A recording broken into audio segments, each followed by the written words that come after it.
Okay, so we're back and we are going to be talking about how small businesses are being impacted by this stimulus as well. But one thing, Kim, I gotta say is I'm actually pretty impressed with how a lot of small businesses are adapting. I mean, there's some that have no choice but to close their doors because they're just not allowed to even be open. But I've noticed, I don't know about where you live, but we have a lot of small businesses.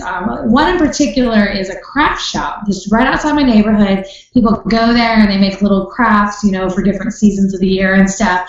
And I mean, they could have just shut the door and left, but they made these to-go home kits that you could buy and do crafts with your kids. Yeah, And you your have family. kids. That's why, Yeah, I have kids. I have three, so that's exactly why. So, I was just impressed by them. I've seen restaurants really geared towards the to-go side of things, and just really, drive up. You don't even have to walk into the store. They have a table outside. You say your order name, they have it available for you. I mean, people are really mastering this to go. I mean, I really think it is going to change how people interact and do business in the future. I mean, that's already an obvious, right? But people are ordering their groceries to go. People are getting their food to go more now than ever. And I'm just wondering I know we're in quarantine phase right now, so I'm sure everybody will rush out and get some fresh air when all this is over. But I do think that people are going to, really rely on some of this activity as we move forward. So I'm just pretty interested in seeing that. But let's talk about, small businesses. Right now, what can small businesses be doing? I mean, some are adapting, and I think that's great. But if you are one of those businesses that had to close, what are our options at this point? I mean, for me personally, I know I'm looking at trying to do the things I never had time to do. Trying marketing, like podcasts and marketing and all these things that we kind of table in our essential parts of our business. And your kids. Talking about your kids. yeah. Anyways, yeah, you can hear my kids. This is real life. I mean, this is quarantine life, guys. I have kids. You can hear them. But my dogs, hopefully they're not going to be on here. But end of day two is I just think that people can either perfect their business, address their weaknesses. If you know that you're not really into your numbers, take the time to know your numbers. Right. Lay it all out on the table. Fix your accounting situation. So I want to add to that because that's what I did. And I recovered over $10,000 worth of commission that was due to me. That is crazy.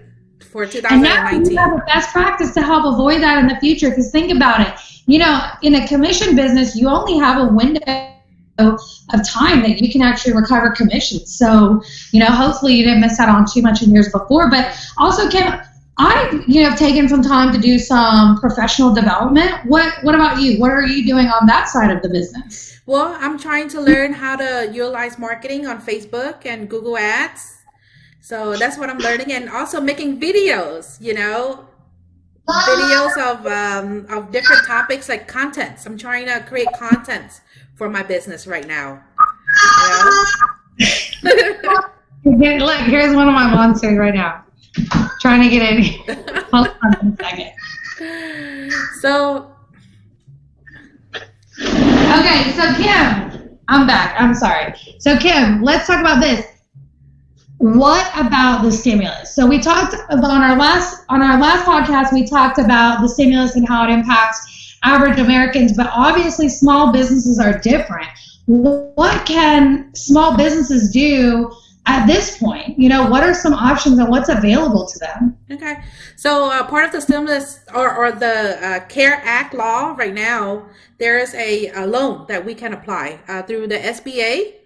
So the loan, they have two parts to it. So basically the loan, you use it to pay for payroll, to keep your lights on, your utilities, your rent. So what they'll do, they'll take an average and then pay you 250% of that monthly average. So assuming that you make $10,000 average for that month, let's say month of March or whatever, so they pay you 200, or not pay, but let you borrow up to 250% of that amount. So you get to borrow $25,000. So with that Okay. money, they are hoping that you will use that toward your employees to keep them. That's the incentive, and to pay rent and pay other expense that you might have. And so whenever you apply, you may able to be eligible for a grant money. So part of that loan, they'll give you a $10,000 grant money, okay, which you Okay. don't have to pay back. And Okay. that rest of the money, it can be also be forgiven too as well if you keep your staff on at least 8 weeks. Oh, wow. Okay. So that's a pretty good incentive. Is there a reason why a business owner may consider not wanting to apply for this loan? Well, there's people that don't really understand how the small business loan work. Well, this right now, how it work, that they don't want to add toward their debt service. So that's what they're afraid of. They don't want to obtain any more debt, but they don't understand that this loan, if they use it according to the law, then they don't have to pay back this loan. And so let's say that you do not qualify. Let's say for whatever reason you didn't use it according to whatever the law state, then your payment is deferred up to from 6 months to a year anyway. So just imagine, let's assuming that you don't qualify for the forgiven loan. You can use that money for marketing or something to boost up your business to increase your income somehow. And make it back and then pay off your balance. Yes. And then in the end, it would be kind of like an investment. Correct. And then just remember, $10 grand in marketing, but it made you $25,000 in sales. Correct. Let's say specific into our business.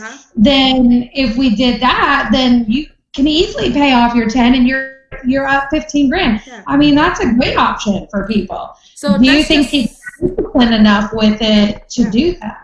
Yeah. Well, everything is a learning skill. So just going back to whatever you talked about earlier, trying to learn something new to add to your business, like marketing or knowing your number, have that in place too as well. And and another thing I want to add is that the interest that, let's say that you have to pay into is tax deductible in a way. So there's no lose-lose situation. It's a win-win situation, the way I see it. All right. Now, what about people that are scared? Like, look, I'm not, maybe they're already in a lot of debt into their business, especially now. Maybe they took out a loan recently to be able to survive what's going on right now. But how would you advise them on that? I mean, what if they're worried about getting into more debt? And even if they don't have any debt, there's some people that don't want to be in debt. What do you think? Well, I mean, if that's the case, if they worry about debt, then maybe this might not be a something that they should take advantage of, if that's their main concern. But would this loan make more sense than a traditional loan? I mean, if you have different payments and it's at a low interest rate, the interest rate is only 4%. The interest rate is only 4%, and then you can stretch this out for a 10-year term.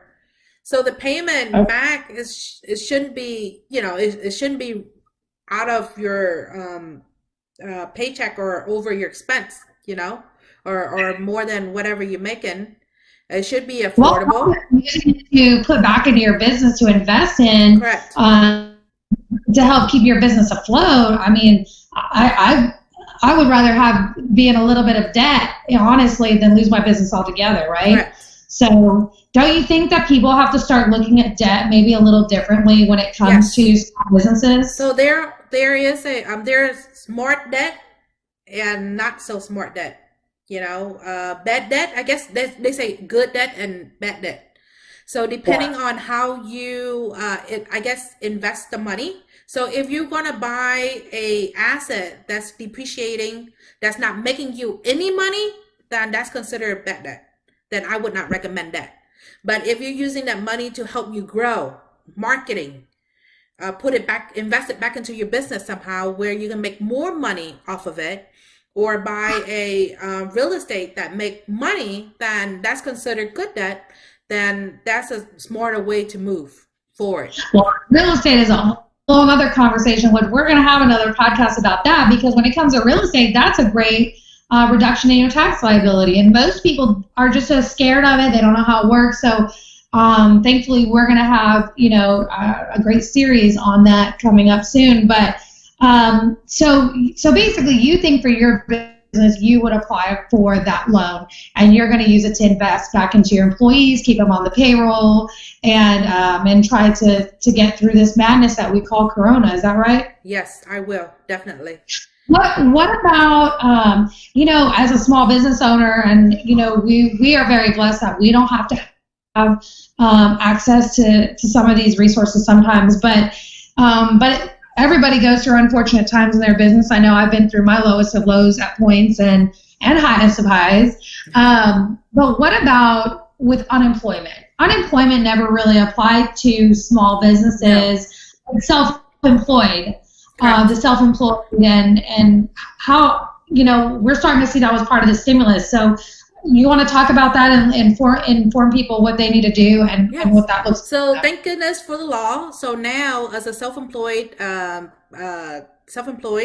you can apply for unemployment through your states that you're living in. So each state have different rules and regulations. So with the state of Texas right now, with the state law, we do not qualify for unemployment because we do not pay any unemployment taxes. But because of the law, you can apply with your states, and then you will get $600 a week unemployment. Okay. Great. So then it basically varies by state on how much you'll get. I mean, at least part of this stimulus is you get $600 a week, but you have to apply through your state. But if you get anything additional, that's really up to your state. And for the time period is also up to the state as well. Is that right? Yes. So since we're on that topic, I just want to add in that unemployment is taxable income, but the SBA loan, it is not taxable income because that's a loan. So even though it be forgiven, but it's not considered income. Okay. So that might be something. If we collect our $600 a week, that is a taxable income. It's income, right? Yes. So it's considered. But the loan through the SBA, that is not taxable. Correct. Now, okay, so you remember when we were talking, let me go back to that. So I think we're good on the unemployment, right? I don't think there's a whole lot of explanation there, but I have to go back to the small business loan, because when you were talking about the loan and then the grant, what part is not paid back? And if you get the grant, is that taxable? Is that taxable income since it's something different, or how does that work? Okay. So let's go back to example, assuming that our expenses are $10,000 a month, correct? Mm-hmm. And then we get to borrow 250% of that 10,000, which come out to be about 25,000.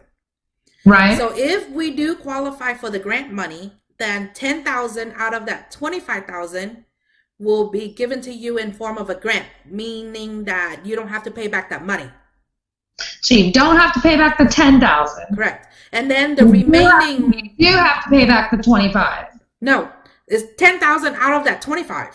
So now we have 15,000 left. So okay, great. I'm on the same page. I'm done in that. If we use that 15,000 to keep your employee, to keep your employee and staff members, and to pay your rent and utilities, then that part of the loan can be forgiven as well. Okay. But it's not an automatic thing. You have to apply for the loan to be forgiven. Okay. So let me ask you this, okay? So my mom called me. She's getting her hair done. I don't know that she really understands the thing, but she's getting her hair done at this lady's house. Uh-huh. Okay.